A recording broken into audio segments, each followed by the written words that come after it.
talagang may pattern of violence, doon sa Rage Coalition launching, andun ba si VP Sara? Wala po. Being Judge. Kumusta Attorney Mel, Congresswoman Ann, at sa lahat na narito. Itatanong ko lang, kasi sinusundan ko rin yung kwento ninyo, na kahapon sabi ninyo na 100% certain na si VP Sara contracted someone over the alleged plan to kill the president as well as two others. Tapos, ito naman, corroborative naman ito, nung sinabi ninyo, nung 29 April yata sa House of Representatives, na sinabi rin ninyo, meron na kaming leads at mukhang talaga yun ang findings. Kaya may grave threat at inciting. Tama ba na sinabi po ninyo to? Tama po. Meron pong report po. At alam din natin na nag-file na yung NBI February 2025 na ng inciting to sedition case against BP nung February last year. Ngayon, nagtatanong lang ako, 14 months later, as late as 29 April, the NBI still has not identified yung supposed assassin. Does it mean na at that time na nagpila sila ng kaso ng inciting noong Pebrero na nakaraang taon, the NBI wasn't even sure if there was an actual assassin? Alam ko before your time to, no, Mel? Pero tinatanong ko lang, how can the NBI be sure there was really a contract if they can't even identify the said assassin? Respectfully po, Your Honor, magkaiba po kasi ang elemento nung yung pong kaso ng grave threat saka inciting based on the investigation report at based po sa findings ng NBI noon, nakumpleto na po yung elemento ng grave threats saka ng inciting to sedition. Hindi naman po kailangang mahanap kung sino po yung kinausap na assassin. That is not an element for the filing of a complaint. So ang sinasabi po ninyo, tama yung pagka-file, pero hindi kompleto yung mga findings dun sa affidavit of investigation dahil yan din ang sinabi ni NBI agent Attorney Longtok na nandito siya at pinahiwatig niya na siya ay lead investigator pero wala siyang personal knowledge of whether there was an actual assassin. So, why is it that 14 months after filing of the cases, the assassin is yet to be named? At ngayon, humihingi pa kayo ng 3 hanggang 6 na buwan para tuklasin kung sino nga yun. Ganito nga po, yung pong grave threat at inciting to sedition, nandun na po sa DOJ yan. That is the subject of a resolution na dapat gawin ng DOJ. Magkaiba po yan, hiwalay po natin. Ito pong ating investigation dito is an investigation because of the continuing active and serious threat to the President amounting to the effect na yung national security is only being compromised. Pero hindi so doon po natin yan, tinitingnan. Hindi po yan ang sinabi ninyo Kasi ang sinabi ninyo doon sa House of Representatives, sa Justice Committee, maliwanag, sabi ninyo na meron kaming leads at mukhang ito na talaga ang findings. Kaya nga po nag-file ng kaso ng grave threat at inciting to sedition. Sabi ninyo, yan ang dahilan. That was your statement. Because if you stand by these words na may finding na talaga, at yun ang dahilan kaya nagpila noong February, as early as February, the date that the NBI filed, the NBI already had findings that VP Sara spoke with an assassin. How come kayo ngayon, sinasabi ninyo na wala naman nung panahon na yon? Ganon din ang sinabi ni Attorney Lotok. So, hindi ko maintindihan ngayon, talaga bang may assassin na na-identify nung Pebrero o wala? Wala pong na-identify nung February. Bakit niyo sinabi doon sa House of Representatives na yung dahilan na nagpila ng kaso kasi meron na kayong assassin? That is totally magkaiba po na issue. Again, babalik po ako. Pareho yung issue kasi yun din ang inaalam ng Justice Committee noon At ang liwaliwanag na sabi niyo, yung dahilan na nakapagpila na sila ay dahil natuklasan na yung assassin.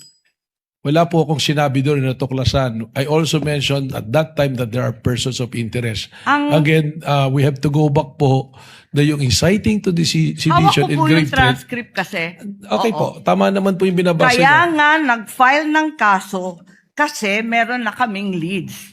Well, Ang liwanag ng pagkasabi ninyo eh.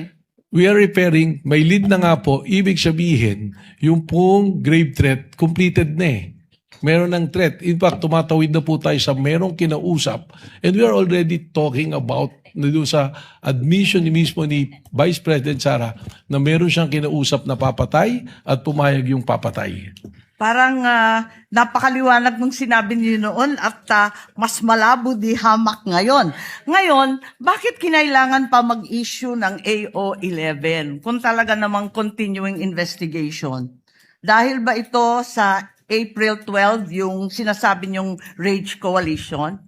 Kasama po yan, paulit-ulit ko pong sinasabi na there is a 5 points na tinignan po natin na ginagamit po ng isang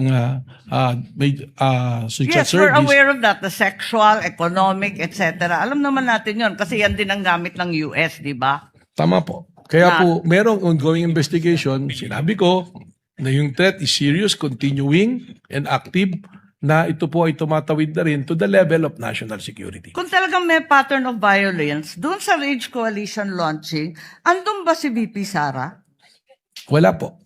Ganun pala eh. As a matter of fact, she wasn't even there. Siya ba nagsalita? Siya ba nagsabi nun? Si Mayor Basti po.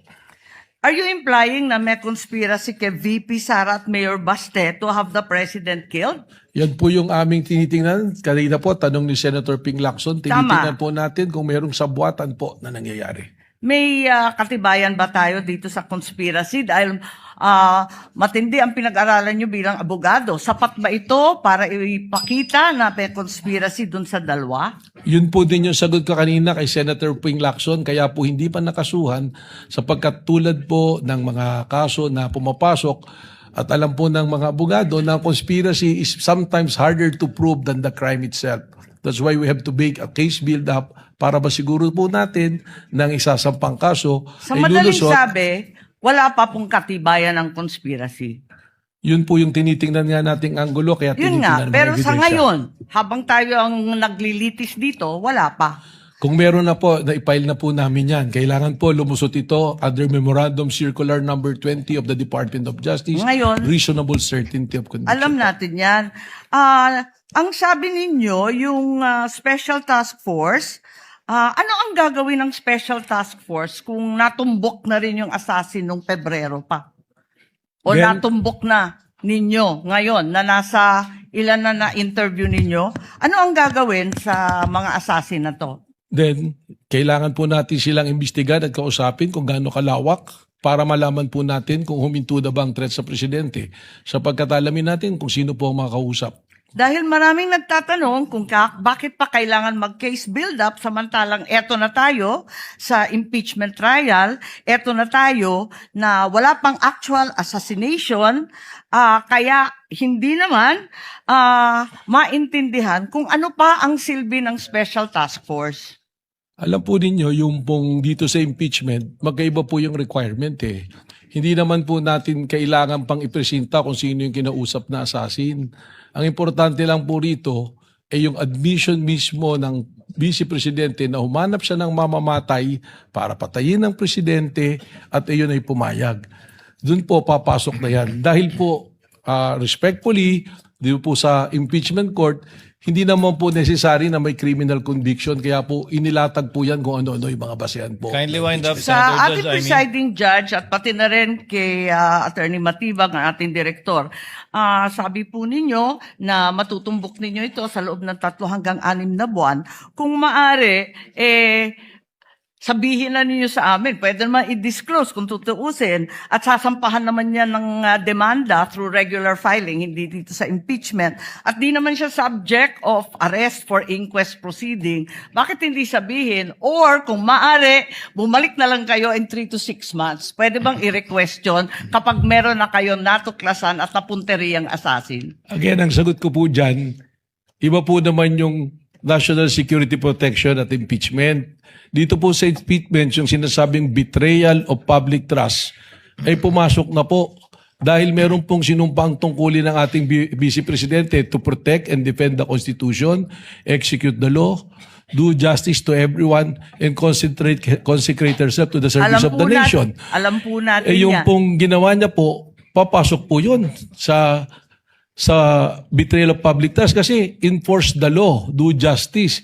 Pero ito po, execute the law, ito execute the president po eh. Alam po natin yan, pero binubuo natin ang mga elemento ng grave threats at inciting to sedition. Maraming salamat. Thank you, Senator. Aware na may alam niyo ba yung konteksto at dahilan kung bakit nagawa ni then Mayor Sara Duterte yon? And are you aware na may demolition noong panahong yon involving 217 families who were facing eviction? Tama po, ang pagkakaalam ko po, si You Sheriff have 2 minutes, sir. Salamat, Mr. Presiding Officer. I just want to put it on record, no, given that the incident with the sheriff in July 2011 was discussed in detail during the cross-examination of the defense earlier.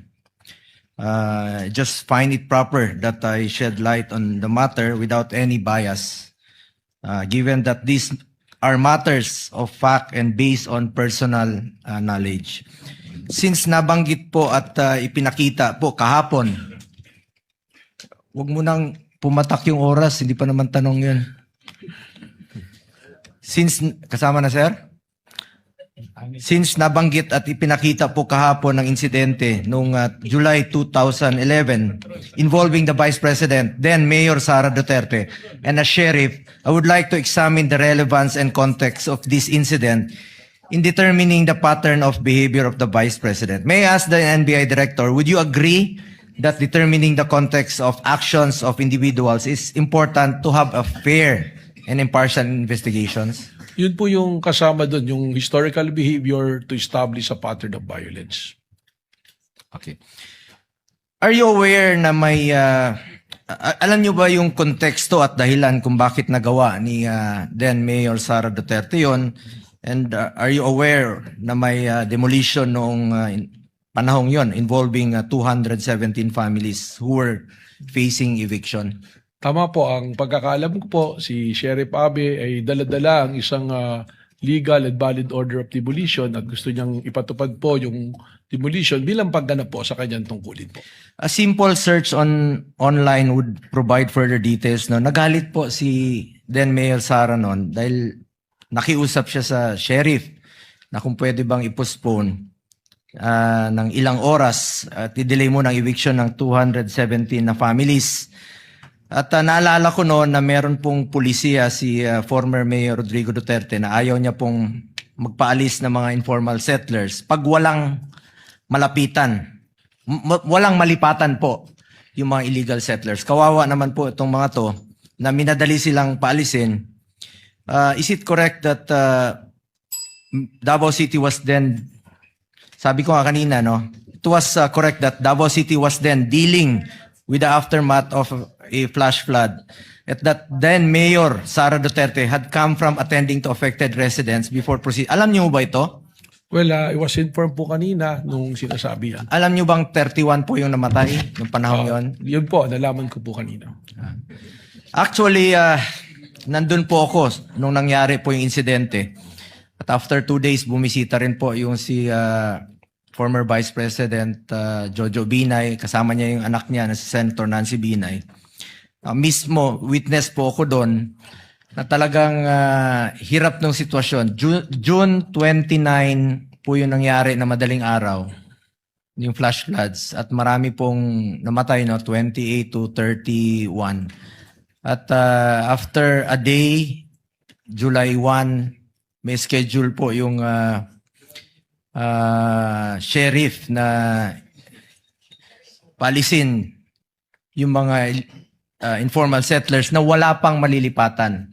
Ang maalala ko lang po na nakiusap si then Mayor Sara na kung pwedeng